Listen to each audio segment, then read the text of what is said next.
જય કષ્ટભંજન દેવ બધા મિત્રોને. તો આજે પાછા આપણે બસમાં આવી ગયા છીએ અને સાહેબ હવે આ સાળંગપુર યાત્રિકો આવતા હોય તો રોકાવા માટે બેસ્ટમાં બેસ્ટ જગ્યા કઈ?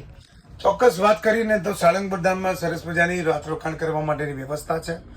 સાળંગપુરની અંદર યાત્રિક ભવન તરીકે ઓળખાતું પતંગિયાના આકારનું એક બિલ્ડિંગ છે. તમે સાળંગપુરમાં જેવા જ એન્ટ્રી મારો ને ત્યાંથી દૂરથી જ દેખાય. આમ તો 5 કિલોમીટર દૂરથી જ નજરે પડતું આ બિલ્ડિંગ છે પતંગિયાના આકારનું. તો શ્રદ્ધાનું બીજું નામ એટલે સાળંગપુર ધામ.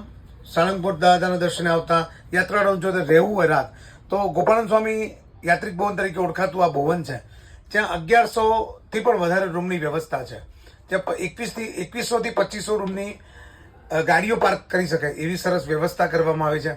આધ્યાત્મિક જગતનું આ એક મોટું એવું બિલ્ડિંગ કે જ્યાં એટલું સરસ મજાનું કે જ્યાં બીજે પ્રાઇવેટ હોટલોમાં ને બધી વ્યવસ્થા એના કરતાં બહુ સારી જગ્યા છે રોકાણ કરવા માટે. તો હું તો એવું જ કહું કે સાળંગપુર ધામ આવો તો ચોક્કસપણે યાત્રિક ભવનની મુલાકાત લો.